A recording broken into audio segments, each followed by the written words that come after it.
Hello सांग माने welcome to my YouTube channel.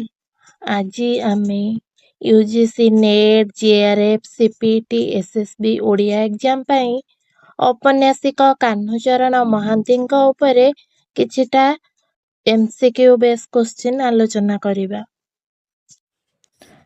आजिर आमर प्रथम क्वेश्चन हेउची कान्हचरण महांती प्रथम प्रकाशित उपन्यास कौन?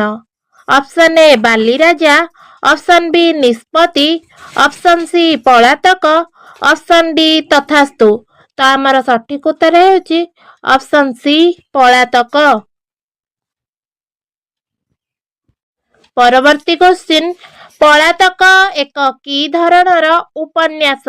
ऑप्शन ए ऐतिहासिक, ऑप्शन बी सामाजिक, ऑप्शन सी मनस्तात्विक, ऑप्शन डी पौराणिक। आमर सठिक उत्तर हेउची ऑप्शन बी सामाजिक। आमर परवर्ती प्रश्न उमा ओ जगु केउ उपन्यासर नायिका ओ नायक? ऑप्शन ए हान्न, ऑप्शन बी शास्ति, ऑप्शन सी प्रतीक्षा, ऑप्शन डी निष्पत्ति। आमर सठिक उत्तर हेउची ऑप्शन ए हान्न उपन्यास। आमर परवर्ती क्वेश्चन हेउची चषा पुआ से माटीर पिला से डाक देले माटी देव जवाब।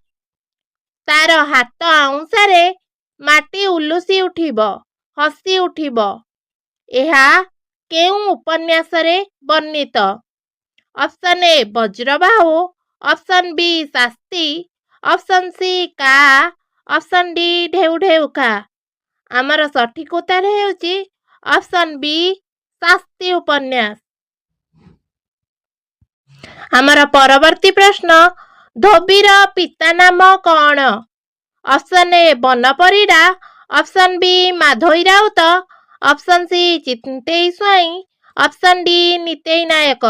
आमर सठिक उत्तर हेउची ऑप्शन सी चिंतेई स्वाई।